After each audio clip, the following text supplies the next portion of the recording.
ہم پارٹی بنائیں گے, فیڈریشن کی سوچ کی بنائیں گے, پاکستان کے ساتھ چلیں گے, مگر اس کی بنیاد بلوچستان سے بنائیں گے. بلوچستان کے لیے کس طرح لڑیں گے؟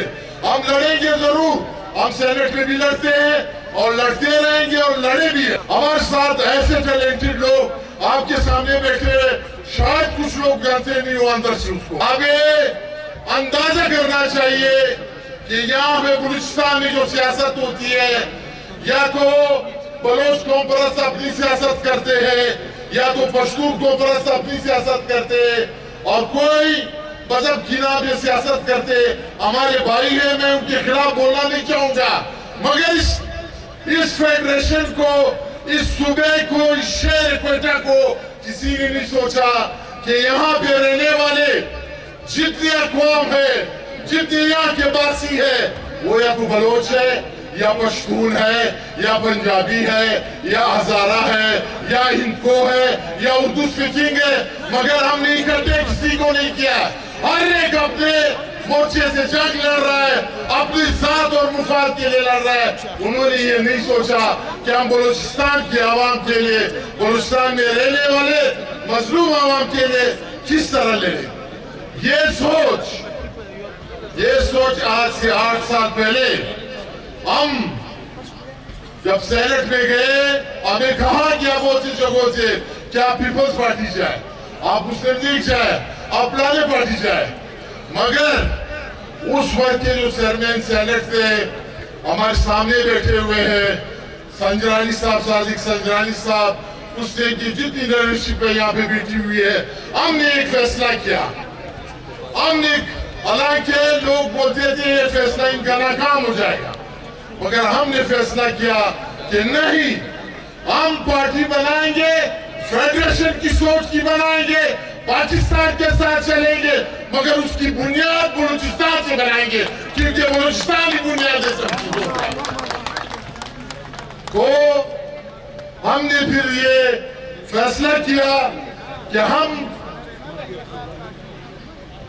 سوری میں زیادہ ٹائم دے رہا ہوں, میں تو میں اتنا کہوں گا کہ آپ کی پارٹی کی جو قیادت ہے بڑی خوبصورت قیادت ہے, قسم سے. میں یہ جو سامنے بیٹھے ہوئے لوگ ہیں نا, یہ ہر وقت آپ ساتھ سامنے ملتے ہیں. باقی پارٹیوں میں یہ نہیں ہے. خان صاحب جو ہے 2 دن کے بعد ٹائم دیتا ہے, لانا صاحب جو ہے 3 دن کے بعد ٹائم دیتا ہے آپ کو. یہ واحد کی عادت ہے, یہ آپ کا فون بھی ڈائریکٹ اٹھاتے ہیں, چاہے کاکڑ صاحب ہو, چاہے سنجرانی صاحب ہو, چاہے منسی صاحب ہو, چاہے ہمارے محترم جان جمالی صاحب ہو, جمالیوں کا تاج بتاج بادشاہ, یہ سب آپ لوگوں کے فون ڈائریکٹ اٹھاتے ہیں. ابھی ہم نے سوچنا ہے, ہم نے یہ جو عوام ادھر بیٹھی ہوئی ہے, کہ ہم اس قیادت کو کس طرح پروموٹ کریں گے, بلوچستان کے لیے کس طرح لڑیں گے. ہم لڑیں گے ضرور, ہم سینٹ میں بھی لڑتے ہیں اور لڑتے رہیں گے اور لڑے بھی ہیں. ہمارے دور میں چاہے جو بھی وزیر اعلیٰ ہو, میں نام نہیں لوں گا اس کا, اس نے جو 3-4 سال گزارے اس کوئٹہ شہر میں, جو کام ہوئے وہ صرف بلوچستان عوامی پارٹی کے پلیٹ فارم سے ہوئے. مگر یہ ہمیں نہیں سوچنا چاہیے کہ فلانا نے کیے, نہیں, اس پلیٹ فارم نے کیے, اور انشاءاللہ مستقبل میں بھی یہی پلیٹ فارم استعمال ہوگی اور یہی لوگ آپ کی قیادت کریں گے. یہ اس سے 3 گنا اچھا کام کریں گے. ہمارے ساتھ ایسے ٹیلنٹڈ لوگ آپ کے سامنے بیٹھے ہیں, شاید کچھ لوگ جانتے نہیں ہو اندر سے اس کو, کہ ان کی سوچ, ان کی فکر, ان کی تعلقات, ان کی ریلیشنز کہاں تک ہے. تو میں اتنا کہوں گا کہ خدا را اپنی پارٹی کو آپ بنائیں. میں پارٹی سے بھی گزارش کروں گا, میں پارٹی کی عادت سے بھی گزارش کروں گا کہ ہمیں ضلعوں میں جہاں شہر ہے, ضلعوں کو پھر اس کی فرض بنتی ہے کہ وہ تحصیلوں میں اور یونٹوں میں جائے.